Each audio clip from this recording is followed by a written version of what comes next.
অতি সম্প্রতি গতকালকেই আমরা একটি টক শোতে দেখলাম যে বিএনপি নেতা ফজলুর রহমান উনি বলেছেন যে এই জামাত, এরপরে এনসিপি, এরপরে এবি পার্টি, এরা সব একই গ্রুপ। আর এই আরেকটি বিষয় বলেছেন যে এই ঢাকা বিশ্ববিদ্যালয়ের ছাত্র শিবিরের একটা আয়োজন ছিল ঢাকা বিশ্ববিদ্যালয়ের ছাত্র শিবিরের পক্ষ থেকে। ওখানে তারা একটি ছবি টানিয়েছিল, বিশেষ করে জামাতের প্রয়াত নেতাদের। পরে এই ছবিটি আবার তারা সরিয়ে নিয়েছে। কিন্তু এই ছবিকে উপলক্ষ করে উনি আবার অনেক কিছু বলেছেন, জামাতকে বলেছেন যে এরা সব শিবিরের বাচ্চা, রাজাকারের বাচ্চা, অনেক কিছু বলেছেন।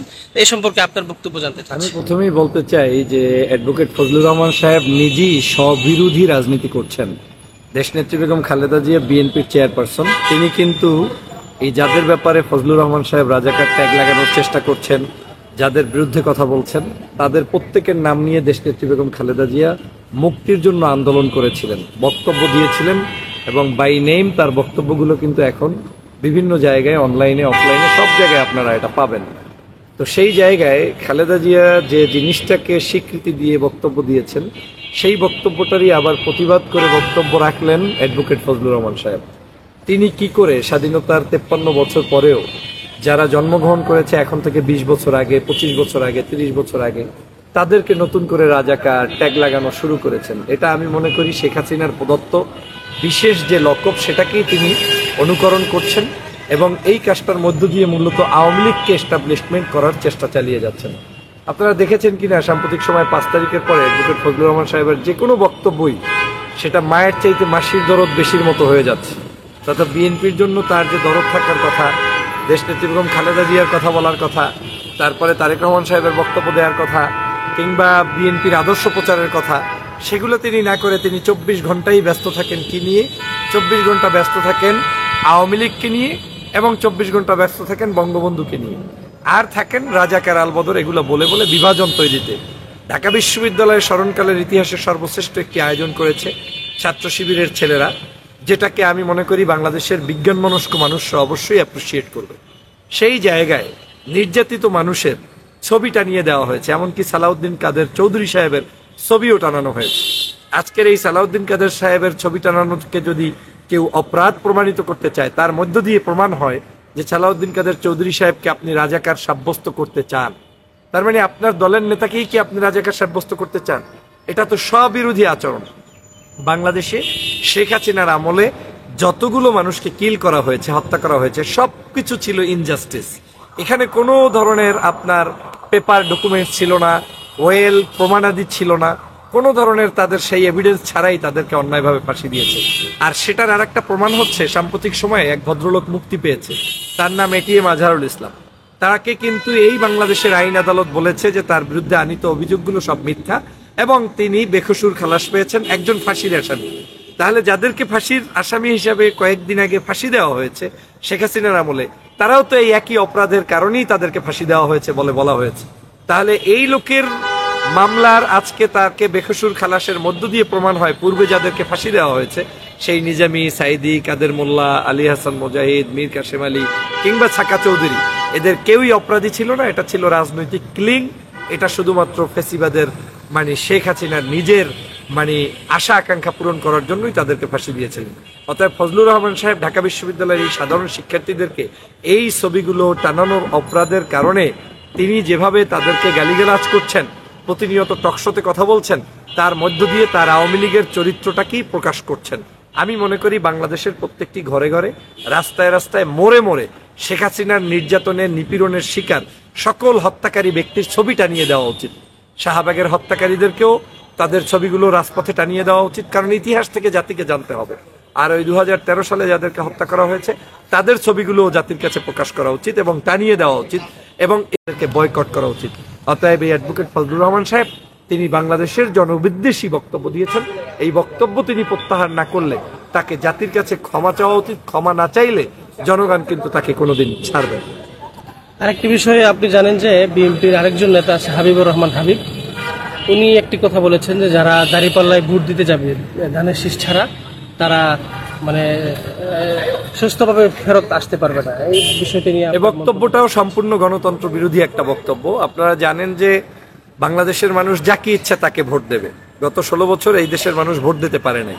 কি কারণে পারে নাই? আওয়ামী লীগের নির্বাচন, রাতের নির্বাচন, ডামির নির্বাচন, কারচুপির নির্বাচন, 153 আসনের নির্বাচন, এই অবৈধ নির্বাচন ব্যবস্থাগুলো করেছিলেন কিন্তু তৎকালীন সময় এই শেখ হাসিনা।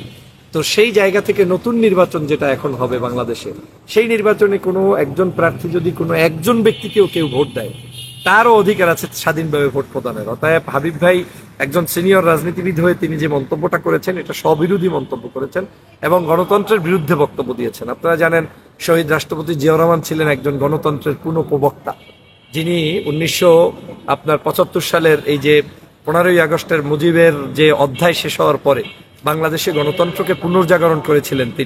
তিনি কিন্তু বাংলাদেশের পত্রপত্রিকা যেটা আওয়ামী লীগ বন্ধ করেছিল সেইটা চালু করেছিলেন জিয়াউর রহমান। তারপরে তার আন্দোলনের মধ্য দিয়ে বাংলাদেশের বহুদলীয় গণতন্ত্র চালু হয়েছে। তো সেই দলেরই একজন সিনিয়র নেতা বলতে পারে না যে জামাতকে কেউ যদি কি বলেছিলেন যে ভোট দিতে আসলে সে সুস্থে ফেরত যেতে পারবে না। এ বক্তব্যটা সম্পূর্ণ বিএনপির আদর্শের বিরোধী বক্তব্য, খালেদা জিয়ার আদর্শের বিরুদ্ধে বক্তব্য এবং জিয়াউর রহমানের আদর্শের বিরুদ্ধে বক্তব্য। এবং গত 16 বছরের আমাদের যে চিন্তা চেতনা আদর্শ, আমরা যে জন্য লড়াই করেছি, সেই লড়াইয়ের বিরুদ্ধের বক্তব্য।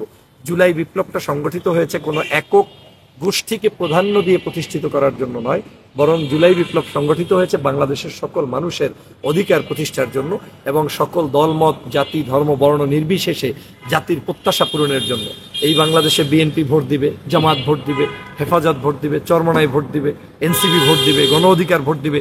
এখন যদি আপনি বলে দেন যে কেউ আসলে সেখান থেকে সুস্থ শরীরে যেতে পারবে না, এর মাধ্যমেই তো প্রমাণ হয় যে আগামী নির্বাচনের যে পরিবেশ, ফিল্ড এখনো সুষ্ঠু ধারায় তৈরি হয়নি।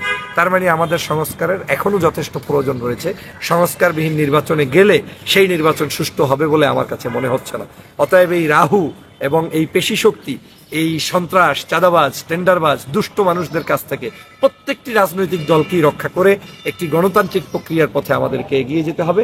না হয় বাংলাদেশের মানুষ কিন্তু তাদের সঠিক যে প্রত্যাশা সেটা পূরণ করতে ব্যর্থ হবে এবং এই ব্যর্থতার জন্য আমাদের শহীদরা কষ্ট পাবে। 2000 যারা জীবন দিয়েছে তারা কষ্ট পাবে, 50,000 মানুষ এখনো হাত নাই পা নাই, তারা কষ্ট পাবে।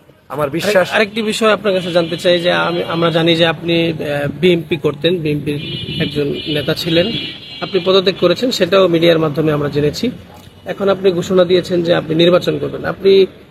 আপনি কি কোনো দল থেকে নির্বাচন করবেন? সিদ্ধান্ত নিয়েছি। অনেকে বলছেন যে আপনি মূলত জামায়াতের লোক, আসলে কি তাই নাকি? না, আমার বক্তব্য স্পষ্ট। আমি ন্যায়ের পক্ষে কথা বলবো, সত্যের পক্ষে কথা বলবো। সেটা যদি আপনার পক্ষে হয় আপনার পক্ষে যাবে, আর বিপক্ষে গেলেও সেটা আপনার বিপক্ষে যাবে। গত 16 বছর ফ্যাসিবাদের বিরুদ্ধে লড়াই যারা করেছে সবাই আমার বন্ধু। বিএনপি লড়াই সংগ্রাম করেছে, জামাত ইসলাম লড়াই সংগ্রাম করেছে, হেফাজতে ইসলাম করেছে, চরমনের পীর সাহেব করেছে, গণ অধিকার করেছে, বৈষম্য বিরোধী আন্দোলনের যে সংগ্রাম হয়েছে, প্ল্যাটফর্ম হয়েছে, তারা জীবন দিয়েছে, কষ্ট করেছে। সকলের ত্যাগকে আপনার স্বীকার করতে হবে। একক মানসিকতা, একদলীয় মানসিকতা, এটা অত্যন্ত খারাপ, যেটা আওয়ামী লীগের জন্য পতনের কারণ হয়েছে, ভবিষ্যতেও যারা করবে তাদের জন্য পতনের কারণ। আমি যেহেতু সকল মানুষের ভালো মন্দ উপস্থাপন করতে চাই, সেই জায়গা থেকে আমি ইন্ডিপেন্ডেন্ট, আমি নিজে স্বতন্ত্র জায়গাটাকে বেছে নিয়েছি। যেহেতু একটি দলীয় ট্যাগের ভিতরে থেকে 16 বছর কথা বলার হয়তো তখন যে অবস্থা ছিল, প্রেক্ষাপট ছিল, তখন আমাদের ফোকাস ছিল শুধু আওয়ামী লীগ। তখন তাদের বিরুদ্ধে আমরা কথা বলতে হয়তো বিদেশে বসে করেছি, কিন্তু বাংলাদেশের এখন 5 তারিখের পরে আমাদের ভিতরের মধ্যে অনেকেই সন্ত্রাস, চাঁদাবাজ, টেন্ডারবাজ, নৈরাজ্যের সাথে জড়িত। সেটাকে কোনোদিন আমি প্রশ্রয় দেওয়া বা আমরা প্রশ্রয় দিতে পারি না। সে কারণেই আমার অবস্থান ইন্ডিপেন্ডেন্ট এবং আমি আগামী সংসদ নির্বাচনে এমপি ক্যান্ডিডেট হিসেবে জালকাঠি 1 আসনে ইন্ডিপেন্ডেন্ট হিসেবেই যাচ্ছি। এখন ইন্ডিপেন্ডেন্ট প্রার্থীকে যে কেউ সমর্থন দিতে পারে, সেখানে যদি আমাকে সমর্থন দিতে বাংলাদেশের বিএনপির নেতাকর্মীরা আসে, তারাও আমার সাথে থাকবে, জামাতের নেতাকর্মীরা আসে, তারাও আমার সাথে থাকবে। ইন্ডিপেন্ডেন্ট মানে everyone should be together with you. তারা আপনাকে সমর্থন করতে পারে, they can support any time at any place or any candidate, কারণ এখানে কোনো বৈষম্য থাকবে না। তো সেই জায়গা থেকে আমি, তবে এই নয় যে ইন্ডিপেন্ডেন্ট হতে গিয়ে আপনি ভালো করলেন, আপনাকে তারপরেও আমার বিরোধিতা করতে হবে, এই মানসিকতা আমার নেই। যেটা এখনো বললাম যে বিএনপি বাংলাদেশের একটি সর্ববৃহত্তর দল, এই দলের ভালো কাজগুলোর প্রশংসা আমাদের করতে হবে, খারাপ কাজ হলে ধরিয়ে দিতে হবে তাদের স্বার্থেই, না হয় তাদের পরিণতি আওয়ামী লীগের মতোই আবার অপেক্ষা করছে।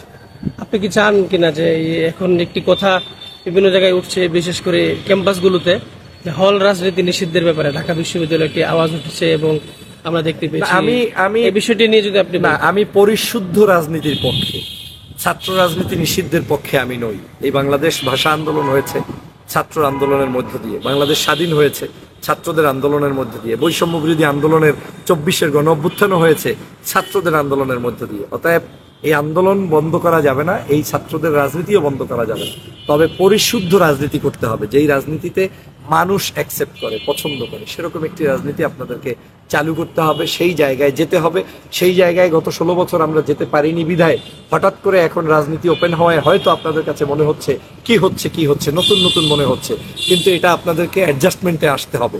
আপনাদের খুনাখুনি বন্ধ করতে হবে, ক্যাম্পাসগুলোতে পড়াশোনার কার্যক্রম চালু করতে হবে, শিক্ষামূলক কার্যক্রম করতে হবে, হিস্ট্রিক্যাল জিনিসগুলো উপস্থাপন করতে হবে, আপনার কোকারিকুলাম অ্যাক্টিভিটিস বাড়াতে হবে, ছাত্র সংসদগুলো চালু করতে হবে, নির্বাচন করতে হবে। এভাবে করলে তখন এই জায়গায় দুষ্ট লোকগুলো আর চান্স পাবে না। ওই যে অছাত্র এসে নেতৃত্ব দিয়ে তারপরে ছাত্রদেরকে আপনার ডমিনেট করবে, সেই ধরনের ইতিহাস বন্ধ করে দিতে হবে। কিন্তু আমি কোনো অবস্থাতেই ছাত্র রাজনীতি বিমুখের পক্ষে নই, কারণ এই দেশটাকে আবার রক্ষার জন্য কোনোদিন যদি কেউ কথা বলে সেটা এই ছাত্ররাই বলবে। এই নির্বাচন কমিশনের উপর কি আপনার পূর্ণ আস্থা আছে একজন এখন প্রার্থী হিসেবে? আমার এখন পর্যন্ত পূর্ণাঙ্গ আস্থা আছে, যেহেতু তাদের কোনো নির্বাচনই আমরা দেখার সুযোগ পাইনি।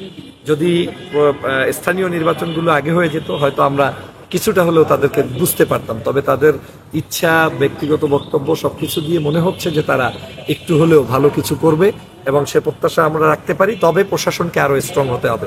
সারা বাংলাদেশের আগামী নির্বাচনটা অনেকগুলো কারণে অত্যন্ত জরুরি। 16 বছর নির্বাচন হয় নাই, সেই কারণে জরুরি।